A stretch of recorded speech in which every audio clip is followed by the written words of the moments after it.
My younger sister is a disappointment to this family, my brother solemnly declared at Thanksgiving dinner. She will never set foot in my house again. But a year later, at his wedding rehearsal, his bride saw me, gasped in surprise, and said, "Boss, I didn't know you were here." My brother was speechless. It was always too hot in my brother's house. The fireplace in the living room was blazing, as if it were not just a chilly November evening, but the Arctic cold outside. Sweat dripped down between my shoulder blades, ruining my new silk dress. It was Thanksgiving, sitting and sweating with relatives who looked at you as if you were a traitor to your country. I adjusted my collar and tried not to roll my eyes when Aunt Gertrude asked me for the third time that evening when I would come to my senses and return to the family business. The glass in my hand was nearly empty, and I searched my eyes for the waiter Evan had hired to serve dinner, as if he couldn't pour the wine into the glasses himself. But no, my brother always liked to emphasize his status, especially in front of me. "Charlie, honey, is this job at some, architecture firm really worth breaking up with?" Aunt Gertrude sang, leaning in so close that I could smell her luscious perfume. "It's not just any bureau, Auntie." "Axiom Design is one of the leading architectural firms in Michigan," I replied, trying to keep my tone friendly. "And in case you hadn't noticed, I'm here. So a breakup is out of the question." Contrary to what I'd said, the tension in Evan's dining room could have been cut with a knife. Dad sat at the head of the table, as majestic and impregnable as Mount Rushmore. Mom, Laurel, tried to keep the conversation casual, but her smile looked glued on. Evan, my favorite older brother, had already had enough, and his face had taken on that characteristic reddish tint that usually preceded either an inappropriate joke or a cruel tease. "Well, how are the competitors doing?" my father asked in a sudden loud voice, looking directly at me.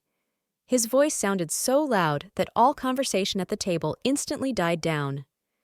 "Dad," I sighed, "Axiom doesn't compete with Montgomery Construction. We design buildings, you build them. Different fields." "Ha."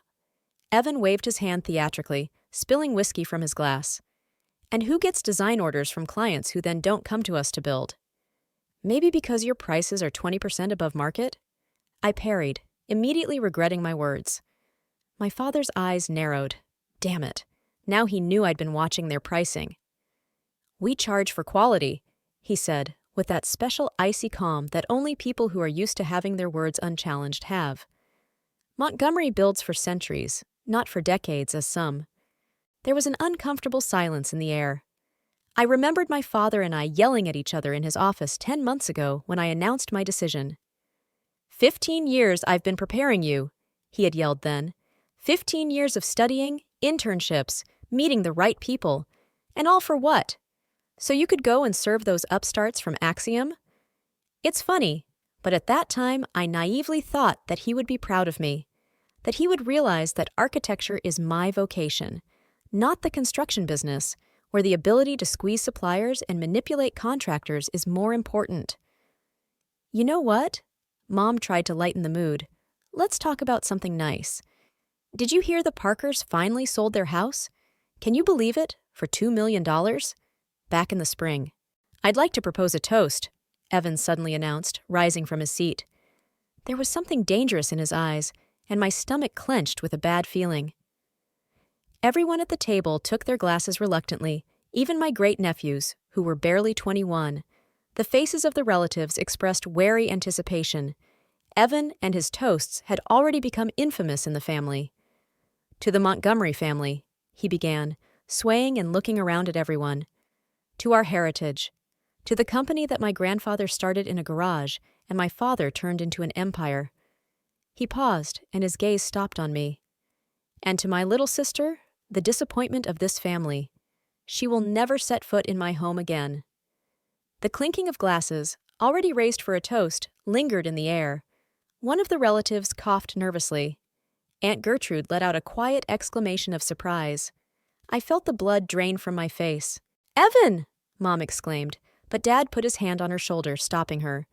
"No, let him talk, Laurel," he said with a stony expression. Obviously, the boy had a backlog. Evan grinned, clearly encouraged by his father's encouragement. "Yes, he had." He pointed his glass at me. Do you know how many times I'd heard my dad say that Charlie had natural talent? That she's a quick learner? And I'm just a hard worker with no talent? I sat there, numb with shock and humiliation. 20 pairs of eyes stared at me, some with sympathy, some with ill-concealed pleasure. Montgomery family dinners were famous for drama, but tonight Evan had outdone himself. "What now?" he continued, pacing around the table. "Now she's working for the competition, designing for the Bakers and the Sutherlands and all the others who were our clients yesterday. It's business, Evan." I finally found my voice, though it didn't sound as firm as I wanted it to. "It's nothing personal." "Nothing personal?" He let out a short, barking laugh. "Betraying family is very personal, sis. I didn't betray anyone. I just chose my path." "Which happens to lead away from us," my father interjected. I turned to him, feeling the anger boiling up inside. What was I supposed to do? Be your shadow? Or his? I nodded at Evan. Forever proving that I deserved a seat at the table for more than just being Montgomery? It was an old wound. For as long as I could remember, I'd had to work twice as hard to get even half the recognition that automatically went to Evan. As the firstborn son, he was considered the heir to the empire by default. I, on the other hand, despite my architectural education and natural talent, was constantly hearing hints that one day I would have to step aside. I remembered presenting my zero-carbon footprint residential project to my father 2 years ago. He patted me on the shoulder, said, "Good for you, baby," and a month later handed the project to Evan, who, of course, mangled it beyond recognition by removing all the expensive environmental frills. "You could be grateful for the opportunities you've been given," my father said coldly. "Oh, I'm grateful for my education," I replied. "For it, and for realizing that I wanted to build not only shopping malls, but buildings that I wouldn't be ashamed to show my grandchildren." There was a heavy pause. Something resembling resentment flashed in my father's eyes, but he quickly masked it with his usual coldness. "Exactly!" Evan jumped back into the conversation, pointing his finger at me. "Always so high-minded. Always knows what's best." He turned theatrically to the rest of the guests. "You see, my sister is too good for the family business. He's not sufficiently, what's the word, ethical? Innovative?" "Evan, enough." Mom tried to stop him, but he was already on a roll. "I'll tell you what," he swayed, spilling his whiskey on the tablecloth. "When she comes to ask for help, and she will, believe me, I will shut the door on her personally." I rose slowly from my seat, feeling my knees shake. My face burned with shame and anger. The dining room was so quiet that I could hear the antique clock in the corner ticking. "Thank you for dinner," I said in as even a voice as possible. "It was informative, but I have to go." "Charlie, don't leave like that," Mom pleaded, rising from her seat. "It's okay, Mom. I don't want to be somewhere where I'm not welcome." I headed for the exit, trying my best to keep my back straight. "Yeah, run!" Evan shouted after me. "That's what you do best." I turned around at the door. My brother was standing there, smiling triumphantly, in his perfectly tailored suit, his eyes glistening with alcohol and anger. Dad was staring into his glass as if there was something incredibly interesting in there. Mom looked like she was about to cry. "You know, Evan," I said, surprised at the calmness in my voice, "one day you're going to regret what you said." I walked out, closing the door carefully behind me, and only in the car did I let the tears spill out of my eyes. My hands were shaking so badly that I couldn't put the key in the ignition right away. This evening was supposed to be an attempt at reconciliation. It had been 10 months since I'd left Montgomery Construction. The first few weeks were the hardest. My dad refused to talk to me, my mom cried into the phone, and Evan spread rumors of my ingratitude all over Traverse City. I took out a loan, rented a tiny apartment, and got a job at Axiom Design as a junior architect. I spent nights working on projects and days listening to criticism from my superiors, who at first saw me only as Montgomery's daughter. Gradually, the ice began to melt. First, my mother started calling every week. Then my father agreed to dinner. Strained and formal, but still. I thought even Evan had begun to soften when he sent the invitation to this dinner. How wrong I'd been. Wiping away my tears, I started the engine and slowly pulled onto the road. The snow was just beginning to fall, turning the Traverse City suburb into a Christmas card. Holiday lights were already decorating houses and trees, even though Christmas was almost a month away. As I drove past the lake, I stopped at an observation deck. I got out of the car and stood for a long time looking at the dark water reflecting the city lights. The wind off the bay was blowing through my thin coat, but the cold helped clear my thoughts. Evan had always been jealous of me. Even as a kid, when I'd accidentally gotten more credit for a school project or won a contest, he hadn't even entered. My father was a demanding parent, especially to his son and heir. When I expressed an interest in architecture, it even pleased him. His daughter would not qualify for a leadership role in the company, but her talents could be utilized. The plan was simple. I design, Evan builds, and my father takes pride in his dynasty. But that plan didn't take into account my own ambitions. Dreams. The desire to see my name on projects that truly change the face of the city, not just make a profit. I walked back to the car as my fingers began to feel numb from the cold. There were already 3 missed calls on my phone from my mom. I'll call her back tomorrow. I didn't have the energy to comfort her today either. It took 20 minutes to get home.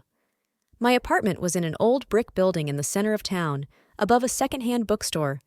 It was a tiny studio with a view of the parking lot and creaky floorboards, but it was all mine.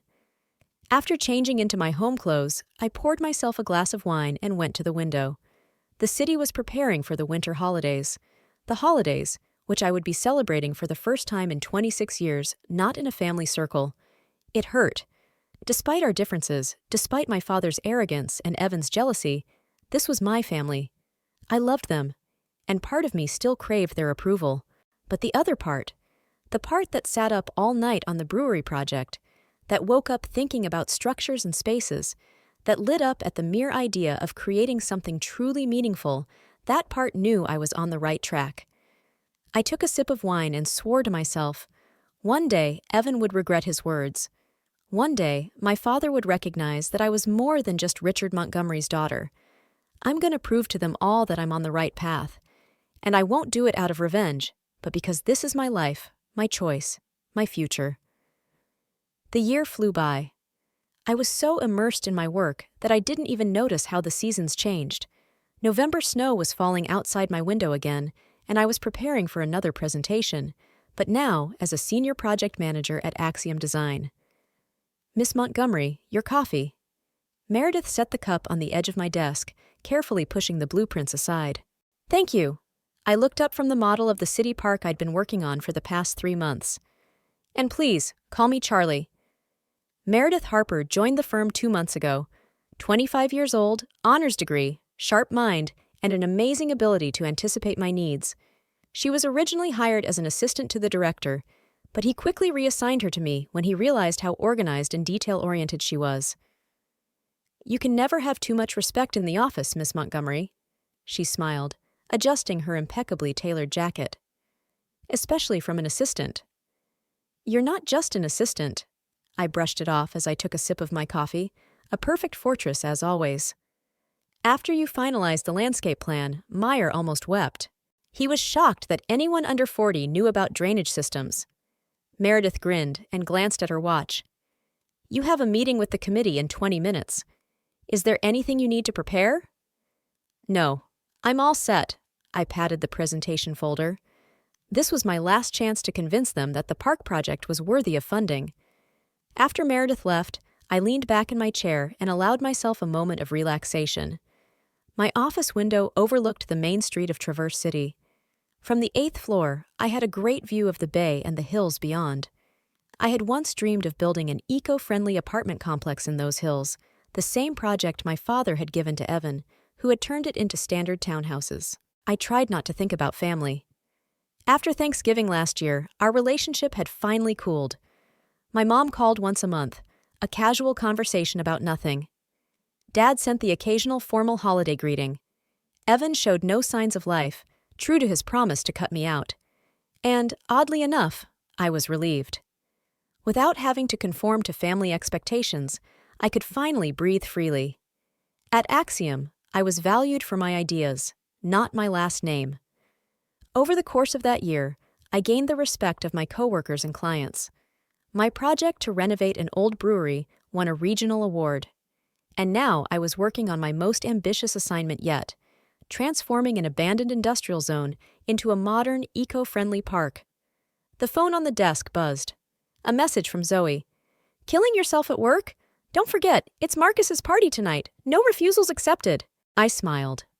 Zoe was my only close friend in this town. When I'd broken up with my family, a lot of friends had suddenly disappeared. Apparently, the Montgomery connection was more important than friendship with me. But Zoe, with her impenetrable optimism and complete disinterest in social status, stayed close by. As I gathered my papers for the presentation, I took one last look at the layout of the park. Organic lines of paths flowing into the natural landscape. Pavilions designed to maximize sunlight. A playground made from recycled materials. It was a project I was really proud of. Not just a pretty picture, but a functional space that would serve the city for decades. In the city committee room, the commissioners had already gathered. Meredith had taken a seat in the corner with her laptop, ready to help with the presentation. I took a deep breath and stepped forward. 2 hours later, I was walking out of City Hall with a light heart. The presentation had gone brilliantly. The committee had asked tough questions, but I had an answer ready for each one, thanks in large part to my careful preparation with Meredith. There was a surprise waiting for us in the office. The management team had gathered all the employees in a conference room, and Greg Meyer, our director, stepped forward with a solemn look. "I have 2 pieces of news," he announced. 1. The City Park project is officially approved. Applause swept through the room. The second, I am proud to announce Charlotte Montgomery's promotion to the position of Director of the Traverse City branch of Axiom Design. For a moment, I froze in shock. Yes, I was being considered for the position, but a decision wasn't due until a month later. My colleagues were congratulating me, and I was still trying to comprehend what had happened. "They accelerated the decision after your presentation today," Catherine from Human Resources whispered in my ear. The mayor called Greg personally and said he was thrilled with the project. The rest of the day passed like a blur. Congratulations, calls from headquarters, champagne in the conference room. Meredith organized an impromptu buffet and was the first to raise a glass to my success. If only my father could see this, the traitorous thought flashed. I wonder if he'd be proud of me now. Or would he consider my success at a rival firm an even greater betrayal? By evening, I was exhausted emotionally and physically, but Zoe's promise had to be kept. After changing into a cocktail dress in the office restroom, I was about to leave when I noticed the light in Meredith's office. "Are you still here?" I peeked in. "It's almost 8 o'clock. "Oh, Miss Charlie." She flinched and quickly closed some document on the screen. "Just finishing up some reports." "Friday night? You're working too hard even for me," I smiled. "Going out for the weekend?" "No, Meredith hesitated, and her phone rang. "I'm sorry, I have to take this." I nodded and walked out, but I hadn't closed the door all the way when I heard her excited voice. "Yes, of course." "No, that's impossible. Your family will hate me." "Are you sure it's not a problem? After all, the construction business is so conservative." I froze. Construction business? Family? Something inside me tensed up, but I shook off the suspicion. Traverse City is full of construction companies, and the Montgomerys aren't the only ones who own one. "Okay, Evan, I trust you," came from behind the door, and my heart skipped a beat. "Evan? No, that can't be right. It's a coincidence." I'd almost convinced myself of it when I heard his name again. "Evan, baby, I have to go. I'll talk to you later. Love you." I hurriedly backed away from the door and headed for the elevator, feeling the blood pounding in my temples. Evan, my brother, and Meredith. Meredith, who had worked as my assistant for the past 2 months. Meredith, who had access to all my projects, ideas, plans. "Calm down," I said to myself. Evan is a common name. But why would an ordinary Evan worry about what his family would think of a girl working at an architecture firm? Returning home past midnight, I thought again about Meredith and her mysterious Evan. There had to be a simple explanation. But what if my brother had purposefully infiltrated her into Axiom to spy on me? Or worse, to spy on the firm's projects? I remembered how carefully Meredith had scrutinized my blueprints, how she asked precise, professional questions. how she sometimes stayed late at night, ostensibly working on reports. "Stop it," I said to myself. "You're getting paranoid." My apartment greeted me with the familiar silence. I poured myself a glass of wine and stepped out onto the tiny balcony. The city was twinkling with lights, covered in a light blanket of snow. I thought about how my life had changed over the year. Professionally, I had accomplished more than I could have dreamed of, a branch manager at 27. But personal life? In high school and college, I was so focused on my studies that dating seemed like a waste of time. At Montgomery Construction, I worked alongside my father and brother, which scared off potential suitors who wants to date a girl whose father can take away your contracts. And now I just didn't give myself a chance. The phone rang with a message. I thought it was Zoe, but I saw an unfamiliar number. "Congratulations on your promotion, Charlie. I always knew you'd be a success. Laurel M." Mom, did she change the number? Or is this some kind of new phone? And how did she know about the promotion? I almost typed an answer, but stopped. What could I say? "Thank you, Mom. I'm sorry none of you have supported me along the way." Or, "I hope Dad and Evan are proud of me too." I put the phone away. Tomorrow, I'll decide what to answer. Right now, I needed sleep. As I fell asleep, I remembered Meredith's words again. "Evan, baby. Is my talented assistant dating my brother? And if so, how much of a coincidence is that?" With these troubling thoughts, I fell into a restless sleep in which Evan was giving his toast over and over again, with Meredith standing behind him, jotting down his every word in a notebook with the Axiom Design logo on it. The envelope was on my desk, cream-colored, embossed with elegant calligraphy. I immediately recognized my mother's handwriting. She had always insisted on signing family invitations by hand, considering printed text impersonal. I took my time opening it. The last 3 months since my promotion had been so filled with work that even short messages from my mother had gone unanswered for days at a time. Finally, taking a deep breath, I opened the envelope. Inside lay a thick card with gold embossing. "Richard and Laurel Montgomery invite you to the wedding of their son Evan to be held on December 15th.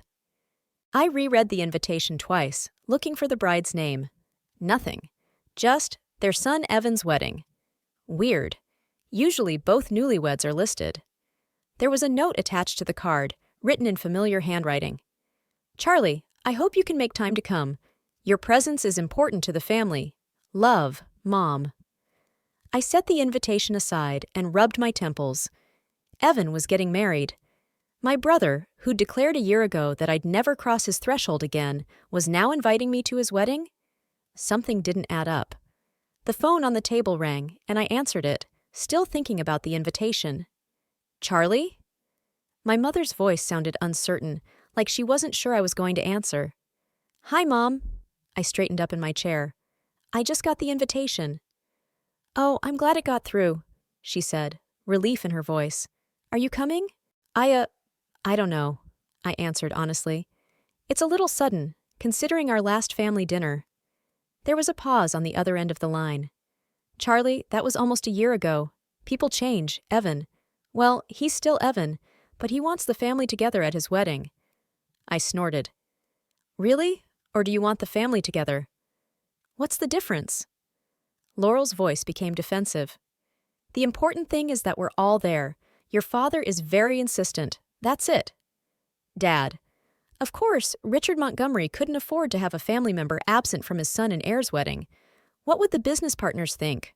What would the town say?" "Who's the bride?" I asked, changing the subject. "The invitation didn't say." "Oh, that's, Mom hesitated. "A nice girl. You don't know her. She's out of our league." "What do you mean, outside our circles?" I tensed up.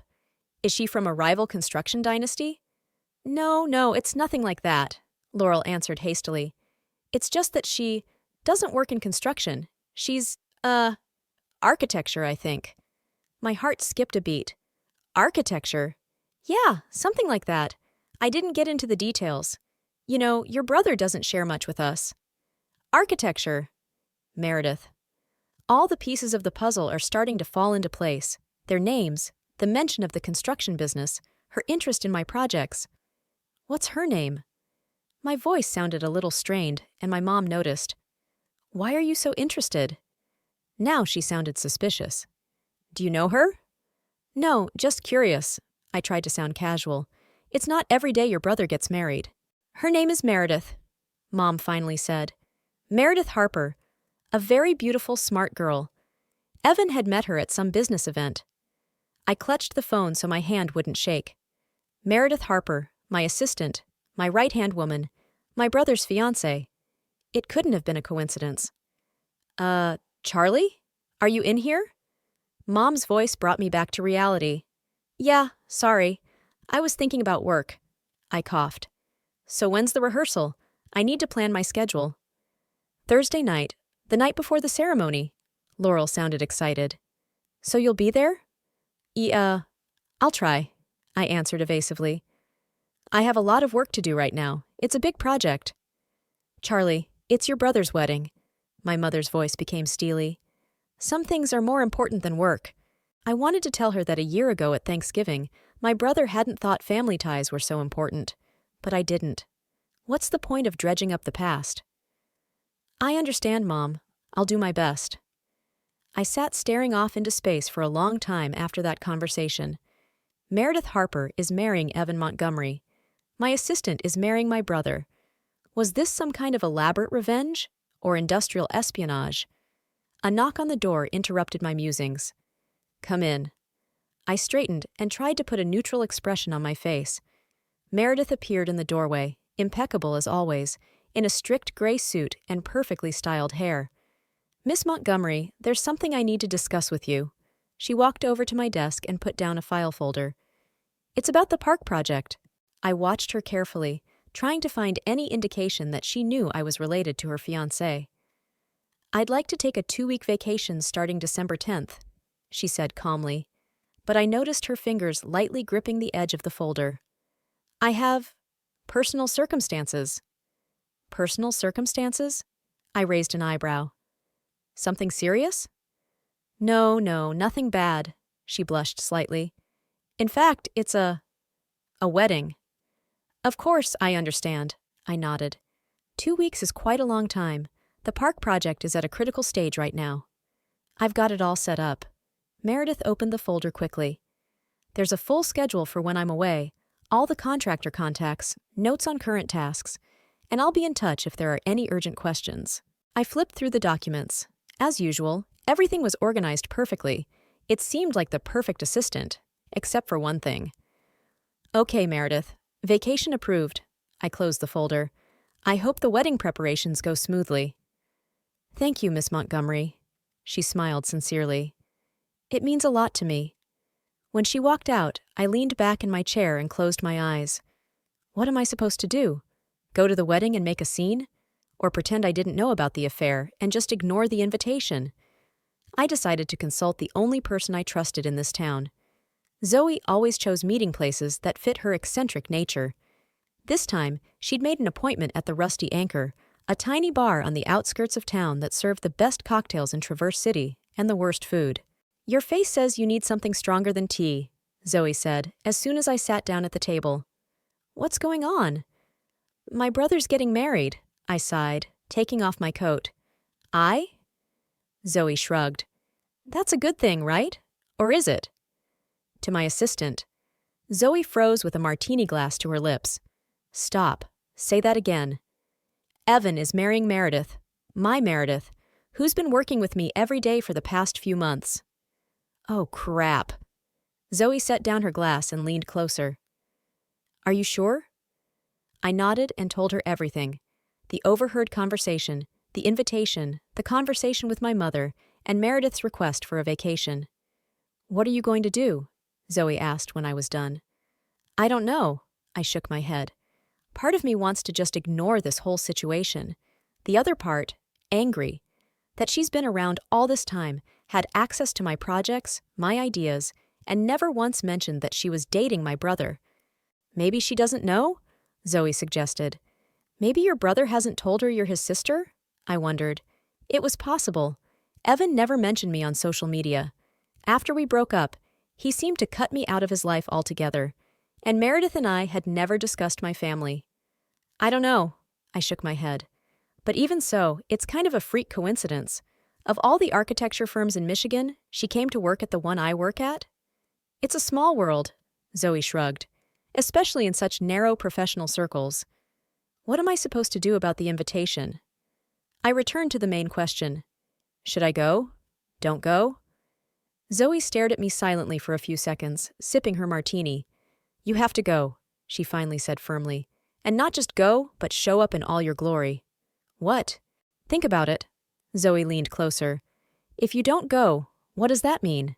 That you're afraid. That your brother's words still have power over you. That you're a disappointment who's ashamed to show up to a family party. I cringed. Zoe always hit the target.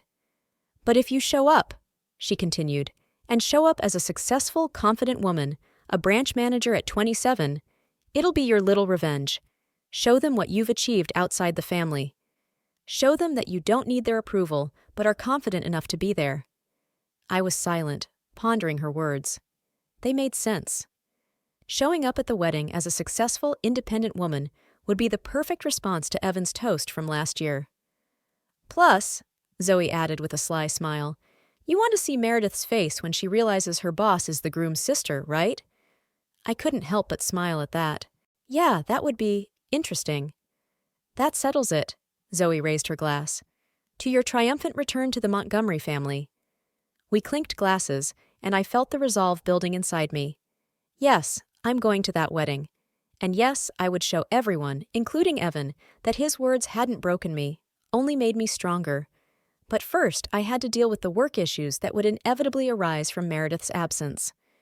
The next few days turned into a mad race. The park project entered a critical phase.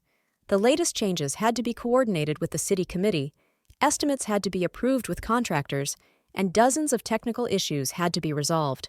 And all of this without Meredith, who had started her vacation. I plunged headlong into work, trying not to think about the upcoming wedding. But her ghost followed me everywhere. As soon as I opened the file Meredith was working on, I started looking for ulterior motives, secret signs, anything that would indicate her connection to my brother. On Wednesday, 2 days before the wedding, a real crisis erupted. One of the key suppliers of materials for the park suddenly canceled the contract, citing unforeseen circumstances. Without these special eco-friendly materials, the entire project was in jeopardy. Can we find another supplier? Greg Meyer asked me when I briefed him on the situation. In 2 days? It's unlikely, I shook my head. These are specialized materials, only a few companies make them, and they're all booked up for months at a time. Why did they refuse? Greg frowned. We had a signed contract. They cited force majeure, but they didn't explain the details. I shrugged. I've tried to contact their management, but I'm being diverted from one manager to another. That's weird. Greg tapped his fingers on the table thoughtfully. It's very strange. It's not like eco-materials. They've always been reliable partners. I didn't say out loud what I was thinking, that it might not have been just an accident. Montgomery Construction had significant clout in the region's construction industry. One call from my father and a supplier could suddenly discover unforeseen circumstances. But why would they do that? To undermine my project? To prove that without family support, I'm helpless? Meredith would know what to do, Greg sighed. She's surprisingly effective at dealing with problems like this. Yeah, I wonder why, I thought, but said out loud, I can handle it. Give me a day and I'll find a solution. I spent the next 24 hours on the phone, contacting every possible vendor, begging, threatening, offering urgency bonuses. By Thursday evening, when I was supposed to be at the wedding rehearsal, I was still sitting in the office trying to salvage the project. Finally, at 7 p.m., salvation came in the form of a small company from Detroit, ready to deliver the necessary materials by the end of the month. Late, but not fatal to the project. I sighed. Tomorrow. The wedding. Evan and Meredith. My family and my assistant. What awaited me there? A new humiliation or a chance to finally put an end to this story? One thing I knew for sure, there was no turning back. I've made my decision. Tomorrow I would show up at my brother's wedding, not as the rejected sister, but as a successful, confident woman who didn't need the Montgomery family's approval. The drive to the Cascade took about 20 minutes. The closer we drove, the more my heart clenched. What am I doing? Why am I going to a place where I'm obviously not welcome? The club's driveway was strewn with gravel and illuminated by elegant streetlights. The parking lot was already filled with expensive cars. I recognized my father's Bentley and Evan's new Jaguar. My humble coupe looked as alien here as I did. "Good evening, ma'am." The doorman nodded politely. "Are you here for the rehearsal for the Montgomery wedding?" "Yes." I held out the invitation. "Charlotte Montgomery, the groom's sister." I took a deep breath and stepped inside. The Cascade Club lived up to its name. The interior was an intricate play of levels connected by wide marble staircases. There were crystal chandeliers, mirrors, and fresh flowers everywhere. The sounds of voices led me to the crystal hall. I stopped at the entrance, instantly catching a glimpse of familiar faces. My mother, in an elegant gray suit, was discussing something with an older woman. Dad stood surrounded by business associates, and Evan stood in the center of the room, gesticulating animatedly. Meredith was nowhere to be seen. Perhaps she was getting ready in a separate room. I took a deep breath and crossed the threshold. Mom was the first to notice me. Her eyes widened, and she froze for a moment, then quickly apologized to her companion and headed toward me. "Charlie!" She threw her arms around me. "You're here, and you look amazing." "Thanks, Mom. I couldn't miss this." "Your dad's going to be thrilled. He's been talking all day about how important it is to have the whole family together." "For the pictures in the paper?" I couldn't resist a stiletto. "Charlie." Mom shook her head reproachfully. "Don't start, please." We headed toward the group of men where Richard Montgomery stood. As we approached, the conversation died down, and more eyes were on me. "Richard," my mother touched my father's elbow. "Look who's here." Father turned around, and for a moment there was something in his eyes that looked like surprise and embarrassment? Embarrassment? "Charlotte?" He nodded, not smiling, but not disapproving either. "I'm glad you found the time." "Hello, Papa. I couldn't miss my brother's wedding." "Of course." He turned to his companions. "Gentlemen, may I introduce my daughter, Charlotte?" "Charlotte works in an architectural firm," said the father. "Axiom Design, if I'm not mistaken?" "Yes," I nodded. "I'm the director of our branch." It sounded louder than I intended. There was a brief pause in the conversations around me. "Director?" My father raised an eyebrow. "I thought you were just an architect." "Not anymore. I was promoted 3 months ago." "That's right." My father looked at me with a new expression. "Congratulations. That's, impressive." I didn't know what to say in surprise. It was the first words of praise I'd heard from my father in a year. But before I could consider his reaction, I noticed movement across the room. Someone came in through the side door, and I could tell from the excitement of the guests that it was Meredith. They met in the center of the room, and he kissed her gently on the cheek. Meredith said something to him, and they both laughed. It was strange to see my tough, cynical brother so human. But the time for the reveal was inexorably approaching. I took a deep breath and headed toward them. "Evan," I stopped a few feet away. "Congratulations." My brother turned around slowly, his face frozen in an expression of absolute shock. He opened his mouth, closed it, opened it again, but he didn't make a sound. "Charlie?" He finally squeezed out. "Hey, brother, long time no see." Evan looked from me to Meredith, who was standing with her back to me and hadn't turned around yet. "Did you—" he started, but at that moment someone called out to Meredith, and she turned around. Our gazes met, and I saw her eyes widen with recognition and then shock as she realized the situation. "Boss, I didn't know you were here," she blurted out before she could contain herself. There was silence in the hall. All eyes turned to the three of us, frozen in the center of the room in some surreal triangle. "Boss?" Evan asked, shifting his gaze from me to Meredith and back again. "What is she talking about?" Meredith turned so pale that I was afraid she was going to faint. "Evan, I work at Axiom Design," she said softly, but in the silence, everyone could hear her words. "Charlotte, Charlie's my supervisor." "What?" Evan couldn't seem to grasp what he was hearing. You're working with her? All this time? Meredith nodded helplessly. I didn't know she was your sister, she added quickly. You never told me her full name, just Charlie. And at work, everyone calls her Miss Montgomery. Montgomery is not a common last name in this town. I thought it was a coincidence. Enough! Evan turned to me abruptly. You knew, didn't you? You knew, and you came here on purpose to ruin it? I only found out when I got the invitation, I said, trying to stay calm. And I didn't come to ruin it. I came to congratulate you. Of course, Evan laughed bitterly. What an amazing coincidence. My fiancé happens to work for my sister, and my sister happens to decide to show up at my wedding after a year of absence. Evan, calm down. My mom walked over to us. You're doing the scene. I'm making a scene? He raised his voice even more. She's the one who showed up here to steal my moment, like always. Don't be silly. Dad suddenly intervened. Charlotte is here because she was invited, as a member of the family. Are you protecting her? Evan stared at his father incredulously. After everything she'd done? After she betrayed her family? It's not betrayal to work in a profession, his father answered with unexpected firmness. And from the looks of it, she's doing a very good job. A branch manager at 27 is an accomplishment to be proud of. I couldn't believe my ears. My father was protecting me? Proud of me? Evan looked shocked too. His face reddened, his eyes narrowed. That's it, he hissed. As soon as she got a job, you were on her side. And my accomplishments are worthless? Evan, that's not what I meant, he frowned. No, that's exactly what I meant. Evan raised his voice. It's always been like this. Charlie's so talented. Charlie has innate talent. And I'm just holding the seat until your favorite girl deigns to come back? Evan, please. Meredith put her hand on his shoulder, but he shook it off.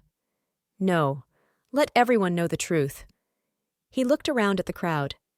My sister left the family business for the competition, and now she's showing up at my wedding to remind everyone how successful she is. Evan, that's enough.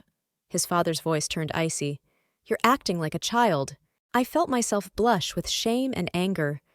This evening was turning into exactly what I'd feared, a public humiliation. Only now it wasn't just for me, but for Evan and Meredith, who looked like she was about to fall through the floor. I'd better go, I said quietly. I didn't want to ruin your evening. Yeah, go, Evan shouted. Like you always do when the going gets tough. Charlotte's not going anywhere, my father said firmly. She is a member of this family and has every right to be here. Evan looked like he'd been punched. He turned and walked out of the room, slamming the door. Meredith gave me an apologetic look and hurried after him. Impressive performance, came a low male voice from beside me. I turned around and saw a tall man of about 35, with dark hair and attentive gray eyes. He held 2 glasses of champagne and held one out to me. I thought you might need this, he said with a slight half-smile. After such a reunion. Thank you. And you are? Declan Frost. He tilted his head slightly. Your father's business partner. And you're obviously the Charlotte Montgomery I've heard so much about. I hope not all of it was terrible. I took a sip of champagne. On the contrary. He smiled wider and his eyes sparkled. Your father mentions you often, usually in the context of, if Charlotte had been on this project, it would have been perfect. I almost choked on my champagne. You're kidding. I'm not. Richard Montgomery may be stubborn and traditional, but he's not blind. He sees talent, even if he doesn't always admit it out loud. What do you say we go out on the terrace? Declan suggested, nodding toward the glass doors. Away from this, family circus. No offense. No offense? I smiled. It really is a circus. We walked out onto the spacious terrace, which overlooked the lake and the lights of the city in the distance. So, branch manager of Axiom Design. Declan leaned on the railing. Impressive for someone your age. 27 isn't too young. For a position like this? Believe me, it's young. He sipped his champagne. I've taken an interest in several of Axiom's projects lately. I was particularly impressed with the plan to renovate the old brewery. That was my project. I couldn't hide my surprise. Are you familiar with it? I follow architectural trends, Declan replied, especially in the area of sustainability. Your approach to preserving the historic facade while completely modernizing the interior systems was elegant, elegant. I felt myself blush, but this time with pleasure. It's rare for someone to truly understand the technical complexity of that project. Thank you, it wasn't easy.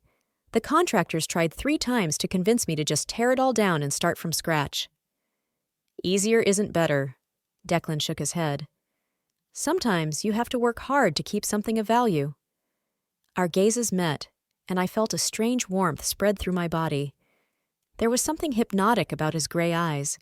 They seemed to see right through me, but not judgmental, but understanding. I looked at him carefully, trying to see if he was sincere.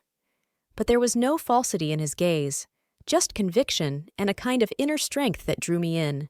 We talked for another 20 minutes, about modern architecture, about the problems of sustainable development, about Traverse City and its potential. Declan wasn't just handsome, he was interesting, smart, and, most surprisingly, seemed genuinely interested in my thoughts and ideas.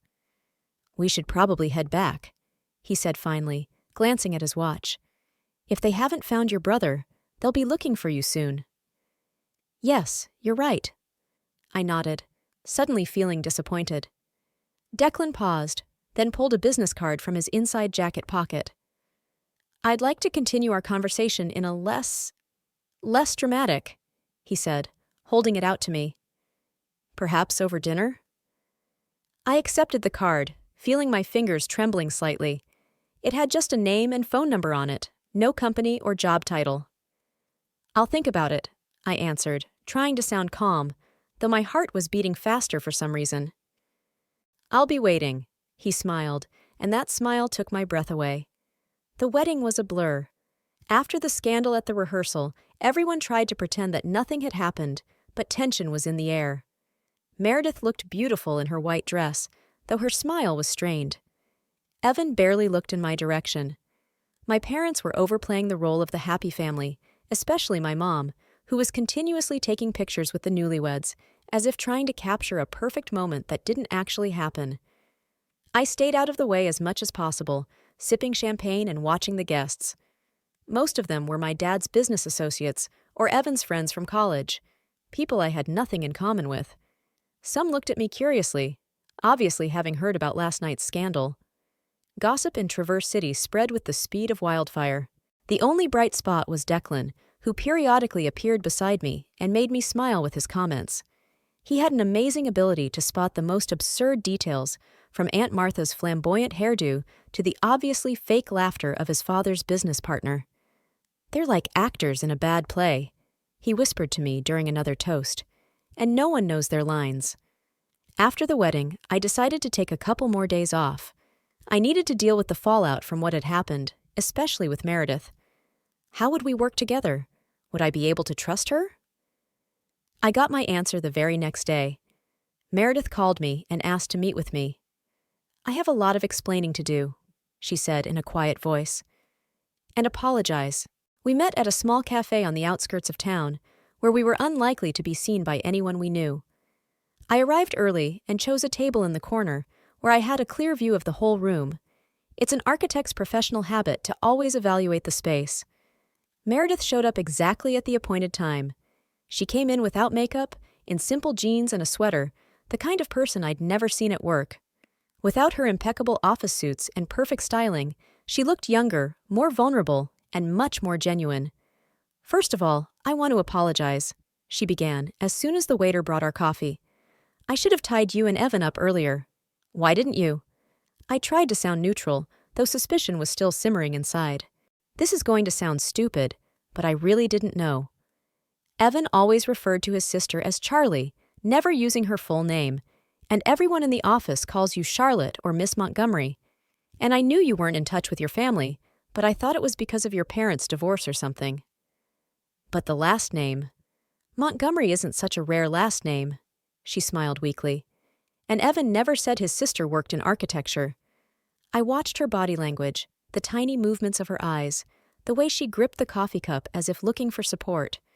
Years of working with clients had taught me to spot the signs of lying. But Meredith seemed sincere, confused, guilty, but not lying. And you've never seen any pictures of me at their house? Meredith shook her head. There are no pictures of you at Evan's house, and I've only been to your parents' house a couple times. I remembered the last family portrait I'd taken of us 3 months before I'd left the company.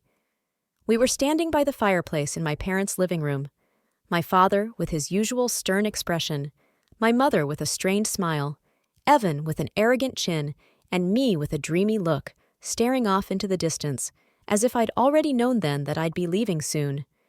I wonder if that portrait still hangs there. Why did you take the job at Axiom? I asked the big question. Meredith tensed a little, and I noticed her start to rub her napkin, a gesture I'd never seen in the office, where she was always collected and confident. I'm an architect by training. When Evan and I first started dating, I was looking for a job. He knew about the vacancy at Axiom from his business contacts and suggested I give it a try. So you were spying for him? My voice turned icy. No. Meredith looked genuinely shocked. Of course not. It would be a breach of professional ethics. But Evan expected it. She lowered her gaze, and I realized I'd hit the mark. In the beginning, maybe yes. He asked about projects, about clients, but I always gave general answers, nothing confidential. And then I started working with you directly and saw what a talented architect and manager you are. I admired you. And when Evan kept asking, I just stopped answering.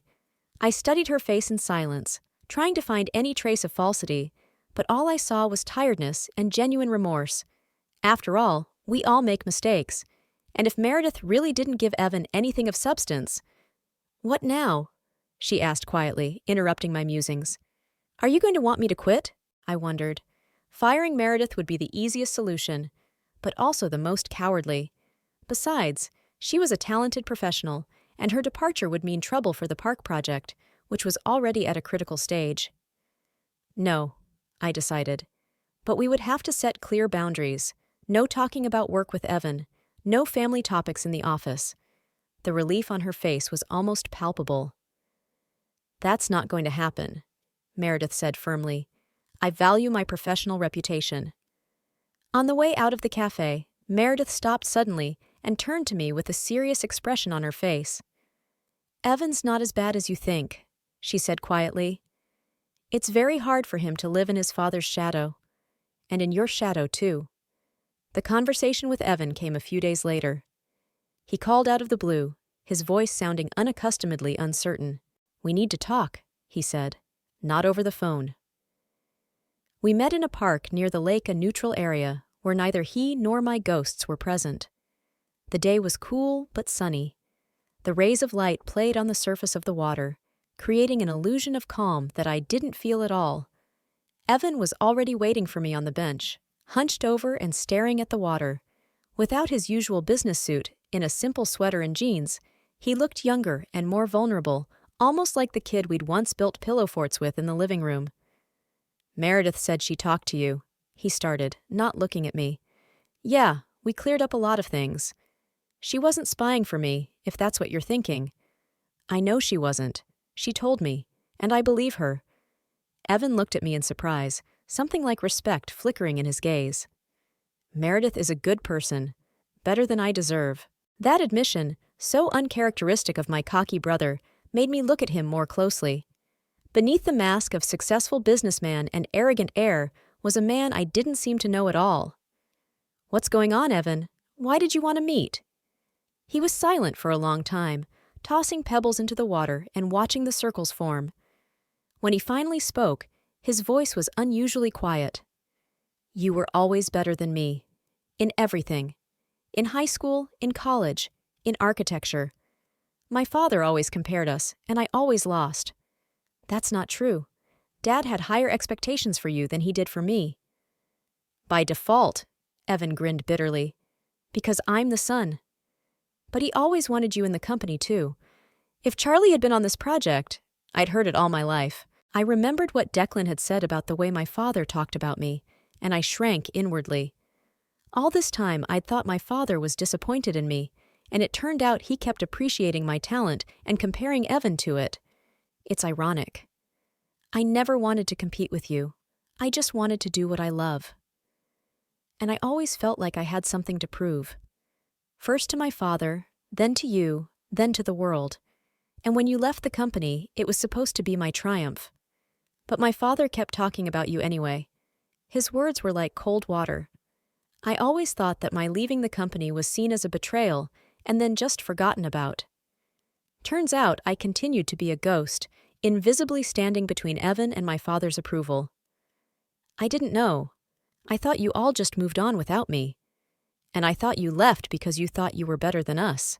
We sat in silence, each immersed in our own thoughts.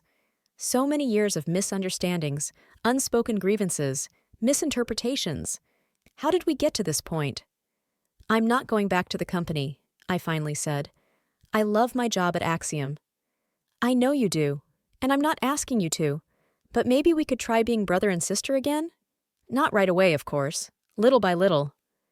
What changed? I asked you straight out. Meredith. She talked to me a lot after the wedding, and, my dad invited me to talk to him yesterday. What did he say? He wants to talk to you. Not about coming back, but about the partnership between the companies. I talked to my father the next day in his office. I hadn't been here in over a year, but when I stepped through the door, it felt like I'd never left. The same smell of expensive leather and old wood, the same heavy curtains, the same massive desk. Only her father looked different, as if he had aged and softened at the same time. Montgomery Construction and Axiom Design could be great partners, he said after a brief greeting.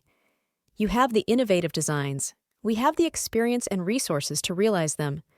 And since when are you interested in innovation?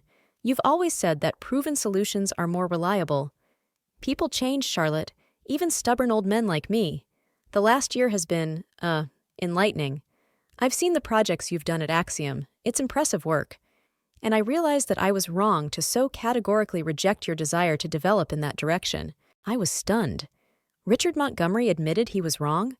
That has never happened in my memory. And do you think working with Axiom will help you adapt? I think working with you will help us. Axiom is just a company. You're an architect with a vision for the future. Those words stirred up a storm of emotion in me.